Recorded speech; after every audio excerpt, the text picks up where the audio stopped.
It was Halloween night, the kind of cold that seeps through your jacket and sits in your bones. Most houses on our street had already turned off their porch lights, the universal sign that trick-or-treating was over. I was cleaning up the last of the candy wrappers when I heard it. 3 slow knocks at the door. Knock, knock, knock. I frowned. It was past midnight. Every kid should have been home by now. I hesitated for a second, then opened the door. And there he was. A little boy, maybe 8, 9 years old, standing completely still on my porch. No parents, no flashlight, no bag for candy. Just standing there. His costume was strange. It looked like an old-fashioned trick-or-treater outfit.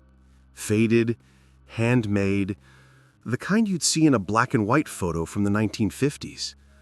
A paper mask painted like a smiling pumpkin. He didn't say anything, just tilted his head slightly, as if waiting for me to speak first. "Hey, buddy, you're a bit late, huh?" He didn't answer. The porch light flickered, and for a split second, I thought I saw something under that mask, something moving. I blinked. The mask was still. I reached for the candy bowl anyway, trying to act normal. "Here you go, champ, last one of the night." He raised his hand slowly and dropped a piece of candy into my bowl instead. Then he whispered, barely audible, "Your turn." Before I could say a word, he turned and walked off into the dark street, silent, small footsteps fading into the night. I watched him walk away. That little boy, his small frame swallowed by the darkness between the streetlights. No cars, no footsteps, just silence. I closed the door, trying to laugh it off.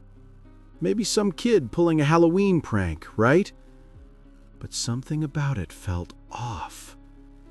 The candy he'd dropped into my bowl, it wasn't candy at all.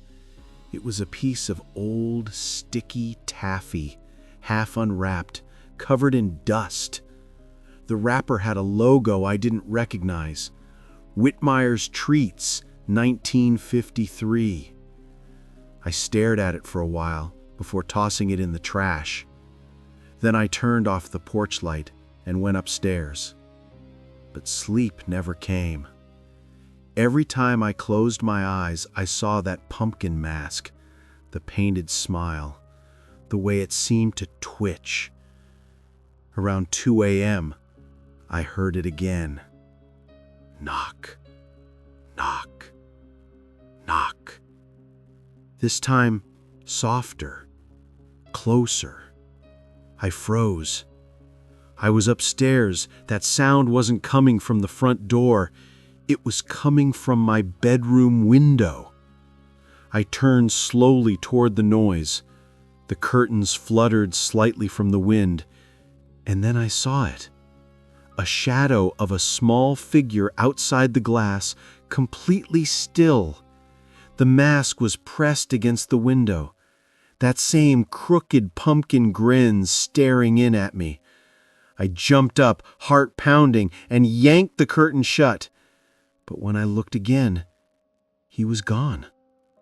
The street below was empty. Except the porch light was on again, and the front door was open, wide open. I stood there, frozen, staring at the open door. The night outside looked darker than before, thicker somehow, like it was watching me back. I took a step toward the porch, my phone flashlight cutting a thin line through the dark. The wind had stopped. Everything was still. On the welcome mat lay something small, a paper mask, the same one the boy had been wearing. It was damp, soft from the mist, edges curled like old parchment. I picked it up carefully, Inside, written in shaky black ink, were 3 words. You forgot me. My stomach dropped. That phrase, it pulled something from the back of my mind, a memory I hadn't touched in years. Halloween night. I was a kid, maybe 10. There was an accident, a fire at the old community center during the town's Halloween carnival. One of the kids didn't make it out.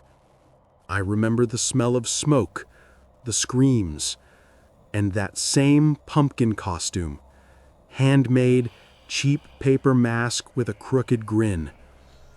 They said his name was Tommy Whitmire, and his family moved away after the funeral. But I never went. I never said goodbye.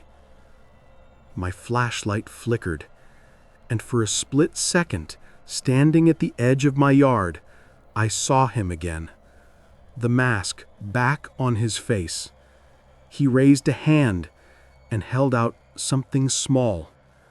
A single piece of dusty taffy, shining faintly in the moonlight. Then, just like that, he was gone.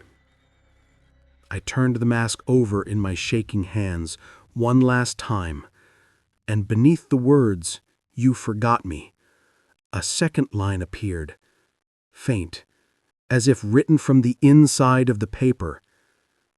Now it's your turn.